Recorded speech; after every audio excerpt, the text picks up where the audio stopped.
যে মানে আমরা তো আমরা যদি এখন মারা যাই তাহলে কি আমাদের কোনো অস্তিত্বই ছিল না আসলে?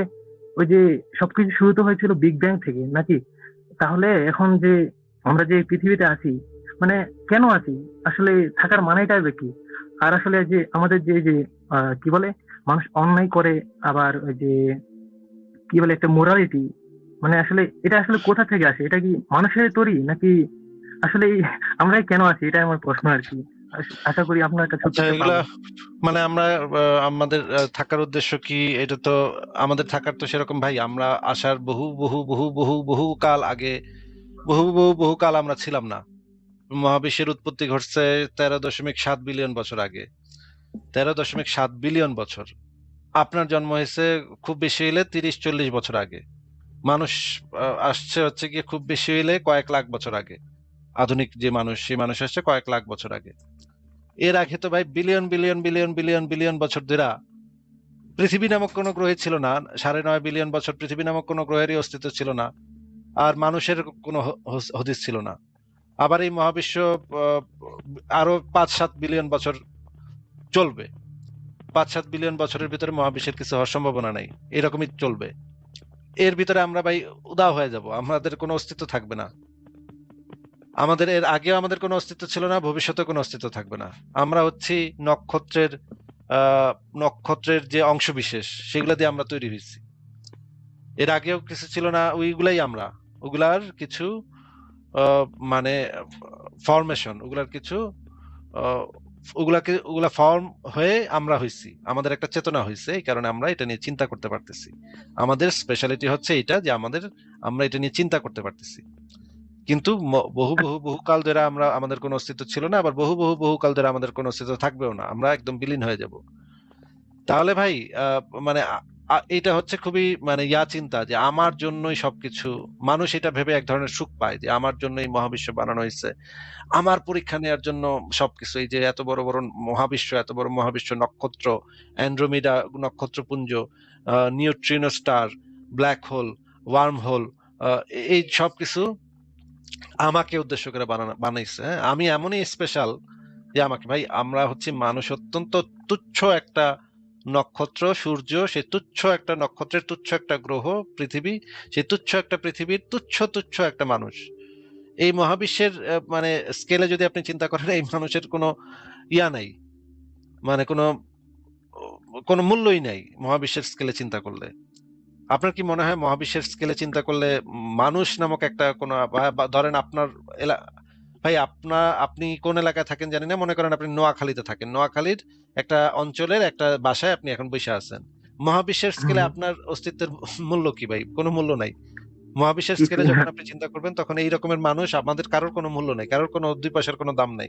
এগুলো হচ্ছে ক্ষুদ্র বালুকণার থেকেও ক্ষুদ্র, তাই না? এগুলা চলে গেলেই কি থাকলেই কি? আপনি নিশ্চয়ই একটা বালুকণার মানে প্রত্যেক মানুষ এটা ভেবে এক ধরনের শান্তি পায়, এক ধরনের সুখ পায় যে আমি একটা স্পেশাল সৃষ্টি, আমার জন্যই সমস্ত কিছু।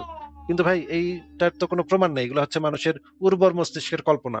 মানুষ এগুলো ভেবে এক ধরনের স্বস্তি ফিল করে, এক ধরনের শান্তি ফিল করে, এছাড়া তো আর কোনো এটার কোনো বাস্তব প্রমাণ নাই। 2 নম্বর বিষয় হচ্ছে যে আমরা নৈতিকতা কোথা থেকে পাই? নৈতিকতা আমাদের অস্তিত্বের সুবিধার জন্য, আমরা যেন ভালোভাবে বেঁচে থাকতে পারি, সেই জন্য আমরা এই নৈতিকতার ধারণাগুলো তৈরি করেছি। কিন্তু মহাবিশ্ব প্রকৃতিতে তো নৈতিকতার কিছু নাই। আপনি একটা বাঘরে দেখছেন কখনো যে ভাই হরিণটা খামু, হরিণে খাইলে তো হরিণে ব্যথা পাইবো, না থাক হরিণে আজকে খামু না, যাক হরিণে ছেড়ে দিলাম, যা হরিণ তুমি মানে যাও গা, তুমি তোমার মারাটা তো অনৈতিক হবে, তোমারে মারলে আমি তাহলে না খায় বয়ে থাকি। এরকম তো ভাই কোনো বাঘের ভিতরে আপনি এই জিনিসটা পাইবেন না। বা মনে করেন একটা করোনা ভাইরাস তাই সাথে দেখবো না যে আপনি ভালো লোক নাকি খারাপ লোক।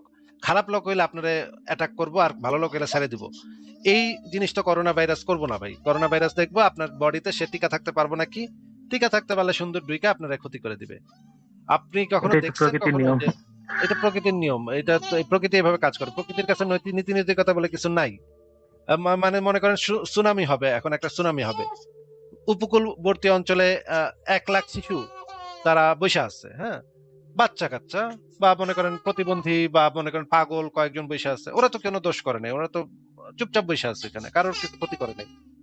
এখন আপনি যদি বলেন যে সুনামি আইসা এগুলার বাসায় নিয়ে গেছে, হায় হায় রে, কত বড় খারাপ সুনামি, সে বুঝবে না যে আমার বাচ্চাগুলা কতগুলা বাচ্চা আছে এখানে? ভাই সুনামির তো এই সেন্স নাই, সুনামি তো এটা বুঝবে না যে কে বাচ্চা কে ভালো কে মন্দ, এইগুলার তো সুনামির কাছে তো এগুলার কোনো মূল্য নাই। তার মানে হচ্ছে আমরা আমাদের কাছে আছে, আমাদের কাছে আছে যে এই জিনিসগুলা কোনটা ভালো কোনটা মন্দ। তো এই জি নীতি নৈতিকতার ধারণাগুলো আমরা তৈরি করছি, আমাদের সোসাইটি যেন ভালোভাবে টিকে থাকে, আমরা যেন ভালোভাবে টিকে থাকে, আমাদের জীবনটা যেন সুন্দর হয়, সেই জন্য আমরা এই নীতি নৈতিকতার ধারণাগুলা আমাদের তৈরি।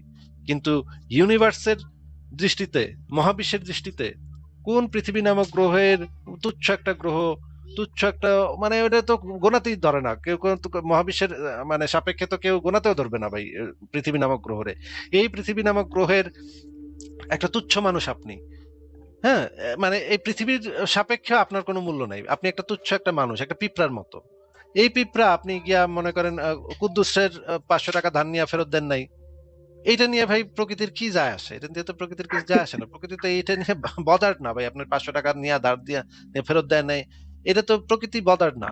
বদার্ড হইতেছে আমরা যারা মানুষ, আমরা যারা সোসাইটি গঠন করছি, ভালোভাবে বেঁচে থাকতে চাই, শান্তিপূর্ণভাবে জীবনযাপনটা, যতটুকু জীবন আছে ততটুকু বেঁচে থাকতে চাই, তাদের জন্য এটা ইম্পর্টেন্ট যে আপনি 500 টাকা ধার নিয়ে ফেরত দেন নাই, তাহলে তো ভাই এটা তো ঠিক না, এই কাজটা করলে একজন মানুষের ক্ষতি হইতেছে, এটা একজন মানুষের ক্ষতি করতেছে, এটা আমরা তৈরি করছি, এই ক্ষতির ধারণা লাভের ধারণা এগুলো আমরা তৈরি করছি। কিন্তু প্রকৃতিতে তো ভাই এই ধরনের কোনো কনসেপ্টই নাই, প্রকৃতি তো একটা ব্লাইন্ড ফোর্স, মানে মহাবিশ্ব তো একটা ব্লাইন্ড ফোর্স। এখন আপনি নৈতিকতার ধারণাগুলো আমাদের তৈরি করা, আমাদের যুক্তি বুদ্ধির উপরে ভিত্তি করে আমরা তৈরি করছি, এছাড়া তো এগুলোর কোনো অস্তিত্ব নাই, এগুলো তো বাস্তবে অস্তিত্বশীল কোনো ধারণা না। মানে এগুলো তো এমন মানে না যে একটা নৈতিক বলে একটা বেড়া আছে বা একটা বেড়ি আছে, হ্যাঁ হ্যাঁ, সে এগুলা কিছু আসলে করতেছে, এরকম তো কিছু না। আমি বলি একটু, আসলে তাহলে মানে আমাদের যে শেখানো হয়েছে যে আমরা অনেক স্পেশাল, আমরা অনেক কিছু, মানে এগুলো সব মিথ্যাই ছিল, মানে এটা জেনেই বারবার হতাশ। বিষয়টা হচ্ছে এমন আর কি। আপনি যখন মহাবিশ্বের মানে কত বিশাল মহাবিশ্ব, কত বিশাল আহ এক একটা জিনিস, এইগুলো যখন আপনি বুঝবেন তখন আপনি বুঝতে পারবেন যে আপনি একটা তুচ্ছ, সামান্য একটা তুচ্ছ একটা সত্তা, যেটা আজকে আছেন কালকে নাই। আপনার যে জীবদ্দশা সেটা মহাবিশ্বের স্কেলে সেটা কোনো সময় না, সেটা অতি ক্ষুদ্র সময়। তো এই সময়ের ভিতরে আপনি বাইচে আছেন, আবার মরে যাবেন কিছুদিন পর, আমিও বাইচে আছি মরে যাবো কিছুদিন পর, এটা মহাবিশ্ব এটা নিয়ে কেয়ার করবে না। কিন্তু জি, তাহলে এই যে আপনি ধর্ম এটা আছে ভাইবা না, আপনি এটা ভাইবা হয়তো সুখ পাবেন যে ওয়াও, এই যে সূর্য, এত বড় সূর্য আমার জন্য এই সূর্যটা আল্লাহ বানাইছে, এটা ভাইবা আপনার খুব ভালো লাগবে, হ্যাঁ, ওয়াও আপনি এত স্পেশাল, এত স্পেশাল, আপনি এই এত বড় সূর্যটারে বানাইছে আল্লাহ, এটা আপনার লাইট আলো দেওয়ানোর জন্য, যেন আপনি একটু সমুদ্রের তীরে গিয়া মানে জামা কাপড় খুলে একটু সূর্যের আলো নিতে পারেন, এই জন্য আল্লাহ আপনার এটা বানাইছে। কিন্তু এটা তো ভাই এটার তো কোনো যুক্তি নাই, এটা তো এটা একটা উদ্ভট কথা হবে। জি জি, কিন্তু আসলে এই যে ধর্ম যে তাহলে বানানো হয়েছে, এগুলো তো আসলে আসলে মানুষের কল্যাণের জন্যই, যে সমাজের কল্যাণের জন্যই, সব ধর্ম এটা যে নয় কি? কল্যাণের জন্য বানানো হয়েছে তা তো না, সব ধর্ম যে কল্যাণের জন্যই বানানো হয়েছে তা না, অনেক ধর্ম আছে যেগুলা, এটা আপনি ঢালাও ভাবে বলতে পারেন না যে ধর্ম সব সব কল্যাণের জন্য বানাইছে না। অনেক ধর্ম আছে হয়তো কল্যাণের জন্য বানাইছিল প্রাথমিক যুগের, কিন্তু পরবর্তী সময়ে অনেক হ্যাঁ হ্যাঁ, ধর্ম কিন্তু আছে যেগুলা টাউট বাটপাড়া বানাইছে নিজেদের ক্ষমতা প্রতিষ্ঠা করার জন্য এবং ও লাভবান আচ্ছা হওয়ার আচ্ছা, জন্য। আর কি কিছু আচ্ছা বলবেন? বুঝতে পারছি। হ্যাঁ, আরেকটা জিনিস বলার ছিল, আসলে আসলে আমরা তো এখন জেনে ফেললাম যে আসলে মানে রিয়েলিটি কি, যে আমরা আসলে কিছু না। তাহলে আমরা যদি এখন যে পাপ কাজ করি বা অন্য যে কোনো কিছু করি, তাহলে তাতে কি আসে যায়? আর আরেকটা জিনিস হচ্ছে যে আপনি যে আসলে মানুষদেরকে পথ দেখাচ্ছেন। একটা একটা করে প্রশ্ন করেন ভাই, এত তো একাধিক প্রশ্ন আপনি একসাথে করলে আমি কিভাবে উত্তর দিব? মানে আপনি যদি কোনো একটা আসলে পাপ করেন, এটার তো মানে আমি বুঝলাম না, পাপ জিনিসটা কি? পাপ তো হচ্ছে ধর্মীয় কনসেপ্ট। আসলে সরি, পাপ তো আসলে ধর্মের বিষয়, মানে আসলে আপনি কি আপনি যদি কিভাবে একজনের নিবেন ক্ষতি এটা জানি করেন, না। আপনি যদি একজনের হ্যাঁ হ্যাঁ ক্ষতি হ্যাঁ, করেন, তাহলে এখন দেখেন, আপনি যদি একজনের ক্ষতি করেন, মনে করেন একজন, আপনার এলাকায় একজন নাপিত আছে, নাপিতের নাপিতকে আপনি খুন করে ফালায় দিলেন, হ্যাঁ, আপনার এলাকায় ওই একজন নাপিতই ছিল, তো নাপিতকে খুন করে ফেলার কারণে পুরা যে আপনার গ্রাম আছে সেই গ্রামের লোকেরা আর চুল কাটানো তাদের পক্ষে সম্ভব হইল না, তাদের দীর্ঘদিন অপেক্ষা করতে হইলো আরেকজন নাপিত কবে নাপিতগিরি শিখে তারপরে চুল কাটাবে, অনেক দিন আপনাদের অপেক্ষা করতে হইলো। আপনি কোনো না কোনো ভাবে ওই নাপিতের উপরে নির্ভরশীল, আমরা সোসাইটি যেটা গঠন করছি সেই সোসাইটিতে একজন আরেকজনের উপরে নানাভাবে নির্ভরশীল।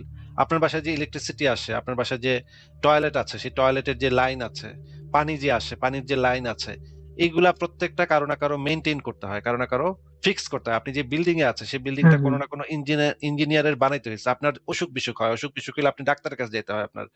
আপনি অসংখ্য দিক দিয়ে অন্য আরেকজন মানুষের উপরে নির্ভরশীল। আপনি একা তো সোসাইটিতে থাকতে পারবেন না, থাকতে পারেন না। আপনি ওষুধের জন্য ফার্মাসিস্টদের উপরে নির্ভরশীল, ডাক্তারের উপরে নির্ভরশীল। আপনি যদি একজন ডাক্তারকে মেরে ফেলেন, ক্ষতি করলেন, এতে কি হবে? একজন ডাক্তারের সংখ্যা কমে যাবে সমাজে। তাতে সোসাইটিতে একটা প্রভাব পড়বে। যেই প্রভাবটা আপনার উপরে পড়বে, আপনিও সেটার ভুক্তভোগী হবেন। আবার আমরা যদি এরকমের একটা সোসাইটি গঠন করি যে যে কাউরে মেরে যেতে পারে, তাহলে আরেকজন এসে আবার আবার আপনারে মেরে যাবে। তখন সেও সাফার করবে, আপনি তো সাফার করছেনই। আমরা তো এই রকমের একটা সোসাইটি গঠন করতে চাই না যেখানে যে কেউ এসে যে কেউ মেরে যাবে বা ক্ষতি করে যাবে। এরকমের সোসাইটি যদি আমরা চাই তাহলে সেই সোসাইটি গুলা খুবই ভঙ্গুর সোসাইটি হবে। এই সোসাইটি আগে ছিল, অতীতকালে আগে ছিল যে যে যেমনে খুশি মাইরা মইরা যাইতো গা, যার ক্ষমতা আছে বেশি সে তারে মাইরা মইরা যাইতো গা। কিন্তু এই জিনিসগুলা আমরা ওভারকাম করে আসছি। হাজার হাজার বছর ধরে আমরা এই জিনিসগুলো আমাদের অভিজ্ঞতাতে দেখছি যে আমরা যদি এই রকমের সোসাইটিতে বসবাস করি বা এই রকমের সোসাইটিতে থাকি, তাহলে আমাদের নিরাপত্তা থাকে না, আমাদের পরিবারের নিরাপত্তা থাকে না। এই যে আপনি বাংলাদেশে থাকেন, তাই না ভাই? হুম, বাংলাদেশে থাকি। আপনি যদি সুইডেনের ভিসা পান তাহলে তো আপনি সুইডেনের পরিবার নিয়ে চলে যাবেন, তাই না? হ্যাঁ অবশ্যই। কেন কেন যাবেন? কারণ আপনি নিরাপত্তা, আপনি কারণ আপনার বেটার লাইফ। নিরাপত্তা চান, বেটার লাইফ চান, হ্যাঁ হ্যাঁ। অর্থনৈতিক নিরাপত্তা চান, আপনি স্বাস্থ্য সুবিধা চান, অনেক কিছু সুবিধা আপনি সুইডেনে বেটার পাবেন, আপনার পরিবারও বেটার পাবে। তাহলে সুইডেনের মানে সমাজ ব্যবস্থার দিকে আপনি ধাবিত হবেন। কিন্তু আপনার সোসাইটিতে দেখেন, আপনি যদি এখন বাসা থেকে বাইরেন, আপনারে চাঁদাবাজি করবে, আপনারে ছিনতাই করবে, আপনারে আপনার পরিবারের যে নারী সদস্যরা আছে তারা বাসে উঠলে তাদের গায়ে হাত দিবে কয়েকটা বেটা আইসা। নানাভাবে সমস্যার ভিতরে আপনি পড়বেন। এই যে যেই সমাজে ক্ষতি, আরেকজনের ক্ষতি মানুষ করে পার পেয়ে যায়, সেই সমস্ত সমাজে মানুষ পিসফুলি থাকতে পারে না। আপনিও থাকতে পারতেছেন না। আপনি চাচ্ছেন সুইডেনে চলে যাইতে। সুইডেনের সোসাইটি আপনার জন্য মনে হবে বেটার সোসাইটি। কারণ এখানে আপনি আপনার পরিবার পিসফুলি থাকতে পারেন। এই কারণে মানুষ যে এই যে হাজার বছরের অভিজ্ঞতা থেকে দেখছে যে আমরা যদি এই রকমের সোসাইটি গঠন করি যেখানে যে কেউ যে কারো ক্ষতি করতে পারে, কোনো কনসিকুয়েন্স নাই, তাহলে সেই সোসাইটিগুলো হয় ভঙ্গুর সোসাইটি। সেই সোসাইটিগুলো ডেভেলপ করে না, জ্ঞানে বিজ্ঞানে শিক্ষা দীক্ষায় অগ্রগতি করে না। সেই সোসাইটিগুলো নিজেদের ভিতরে মারামারি করে মরে যায় কিছুদিন পরে, যেগুলো আমরা আমাদের অতীত ইতিহাসে দেখছি। এই কারণে আমরা হুম, এমন সোসাইটি গঠন করতে চাই যেখানে একজন আরেকজনের অধিকারকে রেসপেক্ট করবে। এটা যদি করে তাহলে আপনিও সেফ ফিল করবেন, আপনার পাশের বাসার লোকও সেফ ফিল করবে। এই কারণে আমরা এই সমাজগুলা গঠন করি। সমাজগুলা হচ্ছে অলিখিত এক ধরনের চুক্তি, যে আমিও তোমার ক্ষতি করব না, তুমিও আমার ক্ষতি করো না। এই অলিখিত চুক্তির মাধ্যমেই আপনি সমাজ গঠন করেন, সমাজ গঠন করে একটা সুন্দর সমাজে বসবাস করতে চান যেখানে আপনিও নিরাপদ, আপনার পাশের মানুষও নিরাপদ। এইটা আমরা আমাদের নিজেদের স্বার্থে করি। এটা তো ভাই উপর থেকে কেউ কয়ে দেয় নাই আমাদেরকে, তোমরা এমনে করবা, এমনে চলবা, তোমরা শুকর খাইবা না, তোমরা মুরগি খাইবা। এটা তো ভাই কোনো কোনো এটা তো নির্দেশনা, এটা তো নীতি নৈতিকতার শিক্ষা না। আর কি কিছু বলবেন? হ্যাঁ হ্যাঁ, ওই যে আরেকটা জিনিস বলতে চাচ্ছিলাম আসলে। মানে আমি মানে মনে হচ্ছিল যে আসলে সময় পাবো না, যার জন্য একসাথে দুইটা প্রশ্নই বলে দিতে চাচ্ছিলাম। আচ্ছা, এটা হয়তো উত্তর দিতে বেশি সময় লাগবে না। আসলে আপনি যে মানে এইভাবে মানে প্রচার প্রসারণা করতেছেন, আসলে আপনাদের মেইন উদ্দেশ্য তো এই যে আমি প্রশ্নটার তো মাধ্যমে প্রচার বুঝতে পারলাম আসলে প্রচারণা করছি বেটার না তো ভাই। সোসাইটি। আমি তো ভাই কোনো প্রচার প্রচারণা করছি না। এটা কে বললো আপনাকে? কোথায় পাইছেন আমি না না, প্রচার সরি। প্রচারণা করতেছি? সরি ভাই, আপনার আসলে আমার বলার ভাষাটা ভুল হতে পারে। মানে আমি না, না, বোঝাতে একটু চাইছি ওয়েট করেন, কি। একটু ওয়েট করেন, একটু ওয়েট করেন। প্রচারণা মানে হচ্ছে আমি যদি বলতাম আপনাকে, "আসেন ভাই, প্লিজ ভাই, আসেন ভাই। নাস্তিকতার ছায়াতলে চলে আসেন ভাই। প্লিজ ভাই। আমার ভাই আপনি নাস্তিকতার ছায়াতলে আসলে আপনি ৭৪ টা হুর পাইবেন জান্নাতে। গিয়া এগুলোর সাথে মানে ঘাটাঘাট করতে পারবেন, হ্যাঁ? সারাদিন ধরে ৫৮,০০০ বছর ধরে ঘাটাঘাট করবেন একেকটার সাথে, হ্যাঁ? এগুলার শরীর হবে এত সুন্দর ডিমের মতো নরম।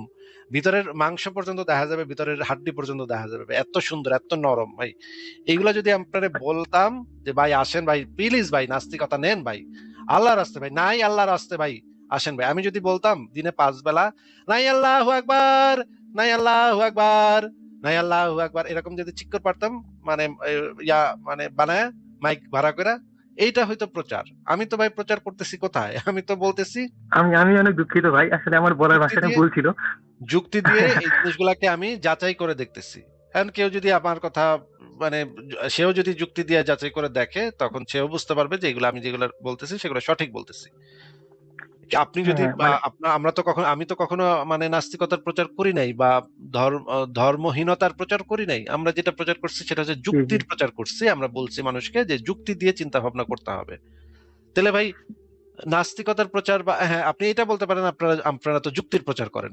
যুক্তির প্রচার অবশ্যই যুক্তির প্রচার আমরা করি। কারণ হচ্ছে যুক্তি দিয়ে চিন্তা ভাবনা করলেই আমি মনে করি যে সমাজ একটা সুস্থ সমাজ হয়। অযৌক্তিক অন্ধবিশ্বাস যখন সমাজের ভিতরে থাকে তখন সেই সমাজটা একটা মারামারি কোপাকুপি খুনাখুনির একটা সমাজে পরিণত হয়। অন্ধবিশ্বাস কখনো মানুষের উপকার করতে পারে না। একমাত্র যুক্তি প্রমাণের মাধ্যমে সিদ্ধান্ত নিলেই একটা সমাজ প্রগতিশীল হয়, একটা সমাজ বিজ্ঞানমুখী হয়, একটা সমাজ ডেভেলপ করে সব দিক থেকে, অর্থনৈতিক দিক থেকে, মানে রাজনৈতিক দিক থেকে, চিন্তার দিক থেকে। তাহলে আপনি যে বলছেন ভাই আমাকে কখনো দেখছেন নাস্তিকতার প্রচার করতে? না না, আসলে আমার বলার ইয়াটাই ভুল ছিল আসলে। মানে সবকিছু ইসলাম দিয়েই হয়ে গেছে তো, যার জন্য আসলে বিষয়টা এরকম হয়েছে আর কি। যাই হোক, আসলে আমি অনেক কিছু বলেছি, এগুলোর মধ্যে যদি কোনো দুঃখ পেয়ে থাকেন তাহলে ক্ষমা করবেন। আসলে বলা যায় না, না দুঃখ কখন পাইনি। কার সাথে লাস্ট কথা হয়।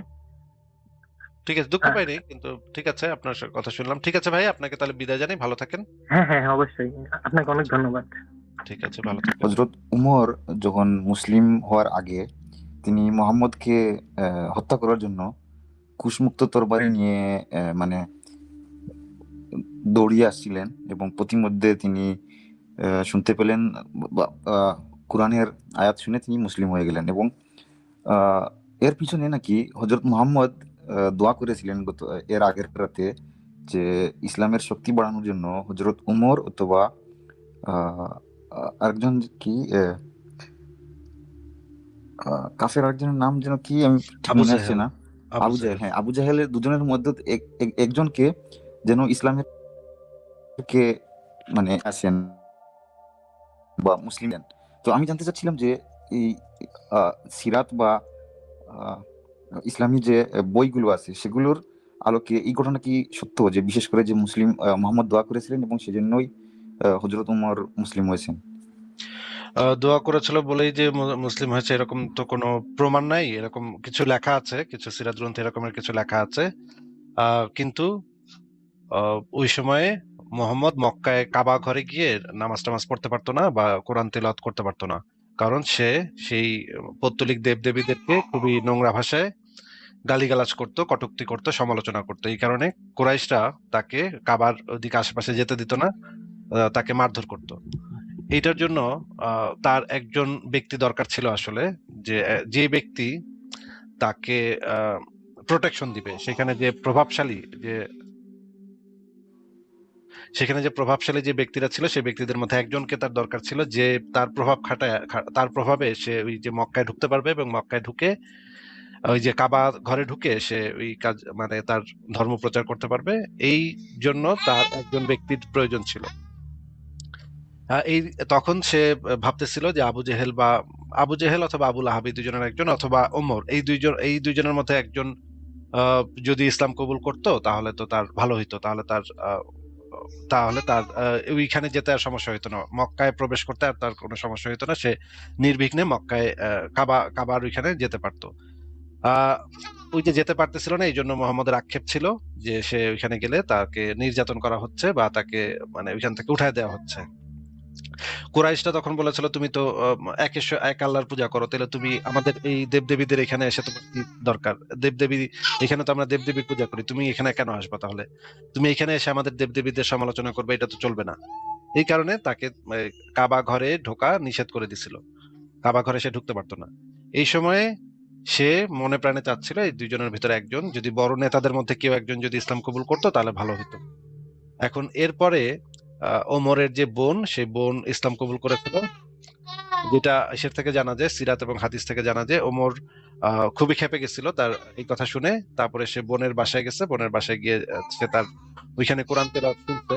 কোরআন তেলাওয়াত শোনার পরে নাকি তার এমনই মধুর কোরআন তেলাওয়াত, এটা শুনে নাকি সে বুঝতে পারছে যে ইসলাম সত্য ধর্ম। এইটা বুঝতে পেরে হ্যাঁ, নাকি সে আহ ইসলাম কবুল করে নিছে, মোহাম্মদের কাছে গিয়ে ইসলাম কবুল করে নিছে। এখন এই ঘটনাটা যদি আমরা মানে বিচার বিশ্লেষণ করি, তাহলে দেখলে যেটা মনে হয়, এটার ভিতরে তো কোনো অলৌকিকত্ব নাই আসলে।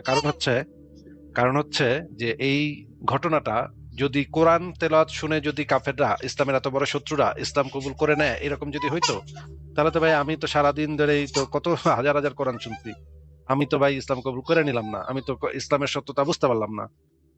এটা তো আসলে কোনো যৌক্তিক ইয়া না যে কোরআন তেলাওয়াত শুই না মানে কাফেররা, ইসলামের বড় শত্রুরা ইসলাম কবুল করে নেয়। তাহলে তো ভাই সারা পৃথিবীতে আর কোনো অমুসলিমই থাকতো না, তাহলে সারা পৃথিবীর সবাই কোরআন তেলাওয়াত একটু শুনলেই ইসলাম কবুল করে নিত। এটা যে না এত আসলে আমি সুন্দর, জানতে এত যে চাচ্ছিলাম ভালো। যে ভাই আমি তো এটার দুইটা পয়েন্ট অ্যানালাইসিস করতেছি, একটু শোনেন। এই জি দিক থেকে এটা কোনো মানে সেন্স মেক করে না। আর 2 নম্বর বিষয় হচ্ছে যে আহ, এইটা ওমর ওমরের সাথে যেটা বোঝা যায় যে ওমরের সাথে সম্ভবত মুহাম্মদের কোনো একটা চুক্তি হয়েছিল বা কোনো একটা আহ, এমন কিছু হয়েছিল যেটা আহ, যেটা থেকে ওমরেরও লাভ হবে এবং মুহাম্মদেরও লাভ হবে, এরকম কোনো লেনদেন হয়েছিল বা এমন কোনো চুক্তি হয়েছিল। যে জিনিসটা আবু সুফিয়ানের সাথে হয়েছিল, যখন মক্কা বিজয়ের জন্য যখন মুহাম্মদের বাহিনী অগ্রসর হবে, তার আগে আবু সুফিয়ান মুহাম্মদের সাথে দেখা করতে আসছিল এবং মুহাম্মদের সাথে একটা গোপন বৈঠক করছিল। এই রকমের গোপন বৈঠক ওমরের সাথে হয়েছে কিনা সেই জিনিসটা তো জানা যায় না, কিন্তু বর্ণনাগুলা পড়লে এরকমই মনে হয় যে ওমরের সাথে মুহাম্মদের সম্ভবত কোনো একটা গোপন নেগোসিয়েশন হয়েছিল যে আমি যদি মারা যাই, আমি একটা সাম্রাজ্য প্রতিষ্ঠা, মোহাম্মদ হয়তো বলছিল আমি একটা সাম্রাজ্য প্রতিষ্ঠা করব, সেইখানে সবাইকে আমি ইয়া করব, একটা নতুন সাম্রাজ্য, নতুন রাজা, নতুন ইয়া তৈরি হবে। এবং যদি মোহাম্মদ মারা যায়, মোহাম্মদ মারা যাওয়ার পরে ওমর খলিফা হতে পারবে সেই সাম্রাজ্যের। এই এই ধরনের হয়তো কোনো একটা ইয়া হয়েছিল। এবং এর সাথে আছে আবার গনিমতের মালটাল, এগুলার যে লোভ লালসা, এগুলাও নিশ্চিত ছিল। এগুলা দেখে আহ হয়তো ওমর ইসলাম কবুল করে থাকতে পারে, কিন্তু এই জিনিসটা তো নিশ্চিত ভাবে বলা যায় না। যেটা আমরা ধারণা করতে পারি, যৌক্তিক ভাবে ধারণা করতে পারি, কিন্তু এটা তো সম্পূর্ণ অযৌক্তিক একটা কথা যে মোহাম্মদ দোয়া করবে ওমরের জন্য আর ওমর ইসলাম। ভাই তাহলে তো ভাই মোহাম্মদ তো আবুল আহাবের জন্য তো আরো বেশি দোয়া করছিল, সে তার মায়ের জন্য তো দোয়া করছিল, মা বাপরে যেন ইয়া করে, আহ, মা বাপ যেন জান্নাতে যায়। আবু তালিবের জন্য তো দোয়া করছিল, আবু তালিবের শেষ মুহূর্ত পর্যন্ত আবু তালিবের কাছে গিয়া সে ধর্ণা দিছে, বারবার ধর্ণা দিছে, হে আবু তালিব তুমি একবার ইসলামটা কবুল করো। আপনি কি এই ঘটনা জানেন যে আবু তালিবের মৃত্যুর সময় মোহাম্মদ বারবার গিয়ে তাকে চাপাচাপি করছে এবং অনেকবার রিকোয়েস্ট করছে, প্লিজ তুমি, হে আবু তালিব আমার চাচা, তুমি শেষ সময়ে ইসলামটা কবুল করে তারপর মরো, তাইলে তুমি জান্নাতে যাবা। যদি মোহাম্মদের এই দোয়াতে কাজই হইতো, তাহলে তো ভাই আবু তালিবের জন্য তো মোহাম্মদ অনেক বেশি দোয়া করছে, সেইখানে কাজ হওয়ার কথা। ওমরের ক্ষেত্রে কাজ হইলো, ওইখানে কাজ হইলো না, এটা তো হইতে পারে না ভাই, কারণ ওইখানে তো আরো বেশি দোয়া করছিল। বলেন এবার। না, কথা হচ্ছে তো সেইখানে যে বইতে যেভাবে লেখা ছিল যে মোহাম্মদের দোয়ার কারণে নাকি উমর মুসলিম হয়েছে। তো আমার প্রশ্ন হচ্ছে যে ফ্রি উইল নিয়ে, যদি ফ্রি উইল থাকে তো মোহাম্মদ দোয়া করার কারণে উমর মুসলিম হয়ে গেছে, তাহলে এখানে আবু জাহেলের দোষ কোথায়? আবু জাহেল তো মুসলিম হতে পারতো, অথবা আবুল আবু তো মুসলিম হতে পারতো। এখান থেকে কেন শুধু উমরকে মুসলিম করা হলো? যদি ফ্রি উইল থেকেই থাকে তাহলে মোহাম্মদের দোয়ার কারণে কেন যে মোহাম্মদকে মারতে চাইছে সে কেন কি কি জন্য মুসলিম হয়ে যাবে? এটা আমার প্রশ্ন। আমি জানতে চাইছিলাম যে যে এই দোয়ার কারণে যে মুসলিম হয়েছে সেটার অথেন্টিসিটি কি আছে? এই বিষয়টা আমি জানতে চাচ্ছিলাম জাস্ট। হ্যাঁ, এটা ইসলামে ইসলামে এই ধরনের কথা বলা আছে, সিরাতে এই ধরনের কথা বলা আছে যে দোয়া করছিল এই জন্য এটা হয়েছে। কিন্তু এটা তো ভাই কোনো সেন্স মেক করে না। কারণ হচ্ছে যদি আবুল আহাবের ঘটনাটা আপনি পড়েন, আমি একটা হাদিসও আছে, আপনাকে আমি দেখাই। আবুল আহাবের যে হাদিসটা, সেটা আমরা একটু পড়ে আসেন। এই হাদিসটার ভিতরে পরিষ্কারভাবে বলা আছে যে আবুল আহাবের আসলে কোনো মানে ইয়া ছিলই না, ফ্রি উইল বলে কিছু ছিল না, আবুল আহাবের ফ্রি উইল বলে কিছু ছিল না। দেখেন, আচ্ছা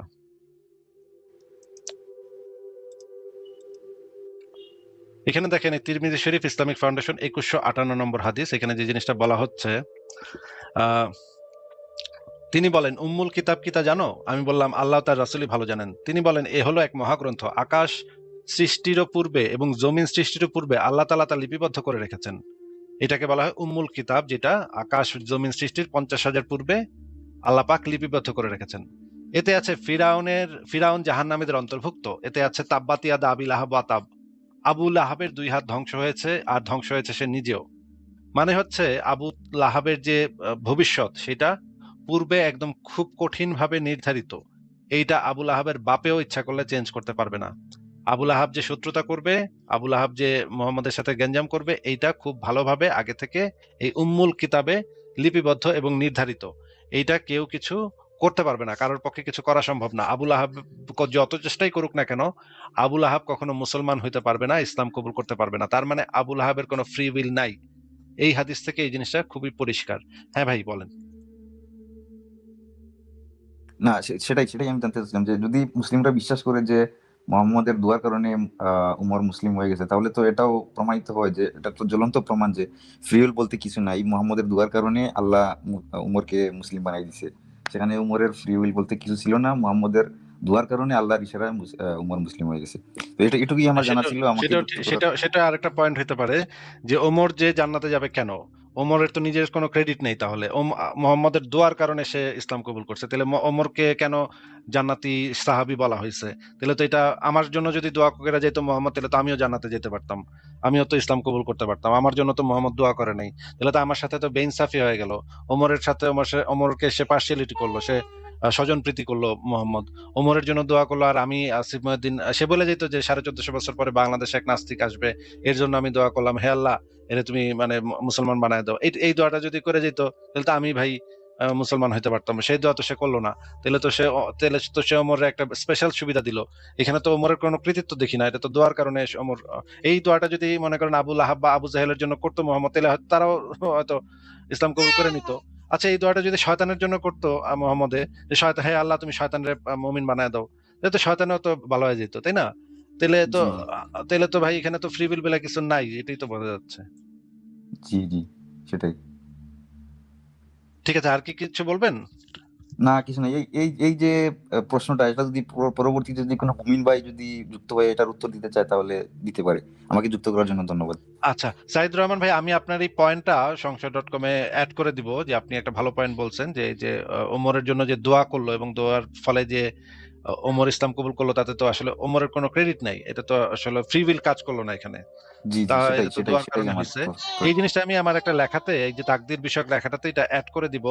আপনি যেহেতু পয়েন্টটা উত্থাপন করছেন, সেহেতু আপনাকে এইটার জন্য একটা ধন্যবাদ দেই এবং আপনার কাছ থেকে অনুমতি নিয়ে নেই যে আমি কি এই পয়েন্টটা অ্যাড করতে পারি। জি জি, অবশ্যই অবশ্যই, কোনো আচ্ছা আমার। ঠিক আছে, তাহলে আপনাকে অনেক ধন্যবাদ, একটা ভালো পয়েন্ট আপনি তুলছেন। ঠিক আছে, তাহলে আপনাকে কি বিদায় জানাবো? জি জি, আমি বের হয়ে যাচ্ছি, আমাকে ধন্যবাদ ঠিক আমাকে আছে, যুক্ত করার জন্য আবার। ঠিক আছে, ভালো থাকবেন। তাহলে আপনাকে বিদায় জানাই, পরের জনকে যুক্ত